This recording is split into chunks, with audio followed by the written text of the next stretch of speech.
खुद से जीतने वालों को मेरा सलाम। बेंगलुरु के न्यूरोलॉजिस्ट डॉक्टर मनोज शर्मा एक चौंकाने वाला केस बताते हैं।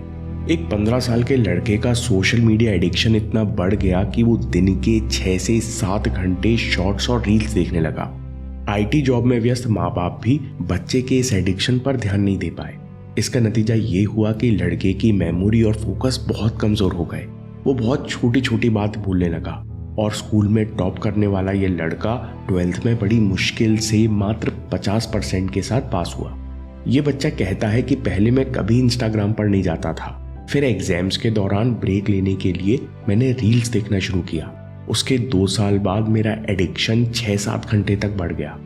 इस केस से 2 जरूरी सवाल पैदा होते हैं। पहला कि एग्जाम टाइम पर हमें रील्स और शॉर्ट्स देखने का ज्यादा मन क्यों करता है।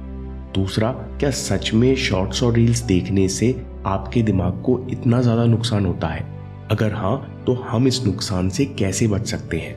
पहले सवाल से शुरू करते हैं। एग्जाम टाइम में शॉर्ट्स और रील्स देखने का ज्यादा मन क्यों करता है?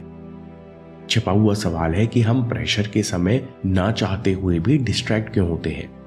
टेडेक्स टॉक में क्रिस बेली महत्वपूर्ण बात कहते हैं जिसने मेरी डिस्ट्रैक्शन को जीतने में बहुत मदद की। वे कहते हैं कि डिस्ट्रैक्शन बीमारी नहीं बल्कि बीमारी का लक्षण है। ये कॉज नहीं बल्कि इफेक्ट है। आपको बीमारी को मिटाना है, नहीं तो डिस्ट्रैक्शन रूपी लक्षण बार बार प्रकट होते रहेंगे। डिस्ट्रैक्शन के पीछे कारण क्या है? असल में हमारे दिमाग को ओवर स्टिमुलेशन की आदत पड़ गई है। ओवर स्टिमुलेशन क्या है? जब हम शॉर्ट्स या रील्स देखते हैं तो जरूरत से ज्यादा डोपामिन रिलीज होता है और हमारा दिमाग हाइपर स्टिमुलेटेड मोड में चला जाता है। इस मोड में दिमाग उन हरकतों और बिहेवियर्स को याद कर लेता है जिनके कारण उसे अच्छा लग रहा है। अब आपके दिमाग को ओवर स्टिमुलेशन की आदत हो गई है।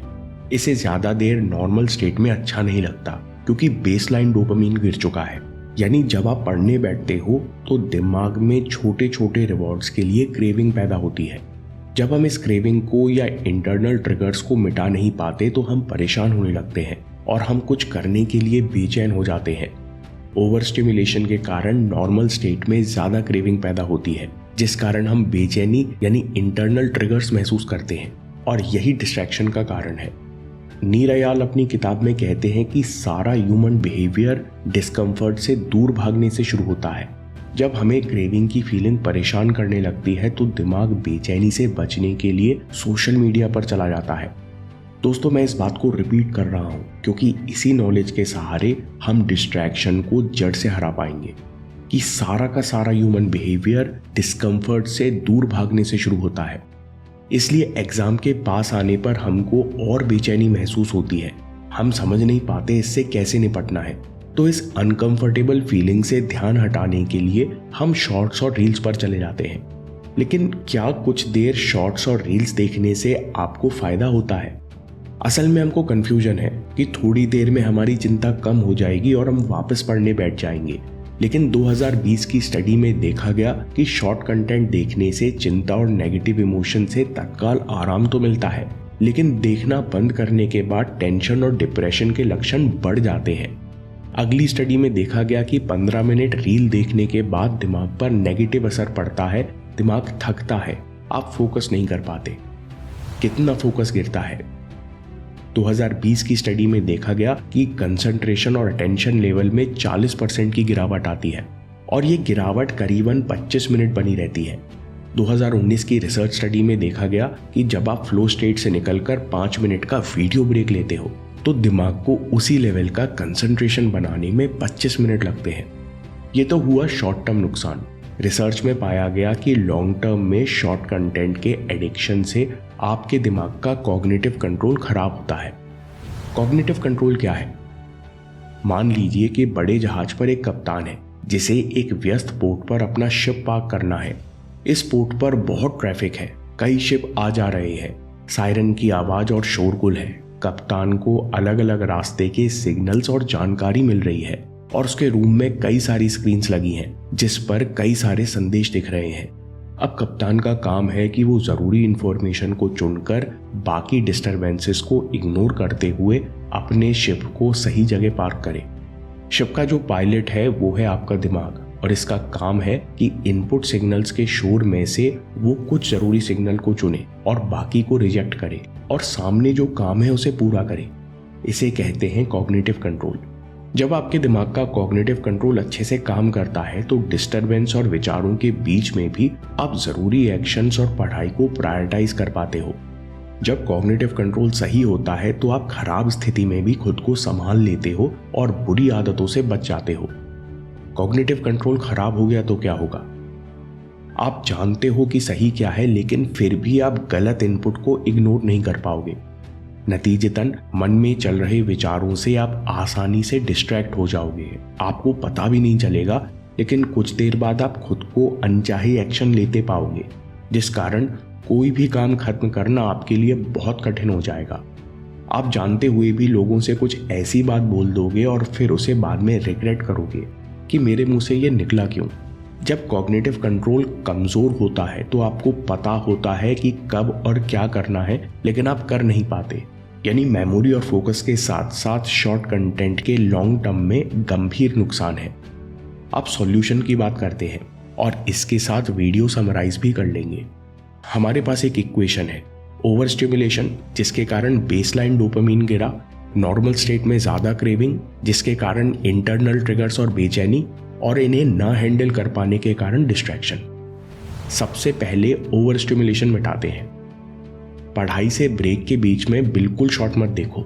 इसके लिए नो स्क्रोल ऐप इंस्टॉल करो। ये ऐप एंड्रॉइड के लिए है, जिससे यूट्यूब पर शॉर्ट्स नहीं चलेंगे और इंस्टाग्राम पोस्ट से आप रील तो देख लोगे पर स्क्रॉल नहीं कर पाओगे। उसी तरह डेस्कटॉप के लिए भी ऑप्शन है।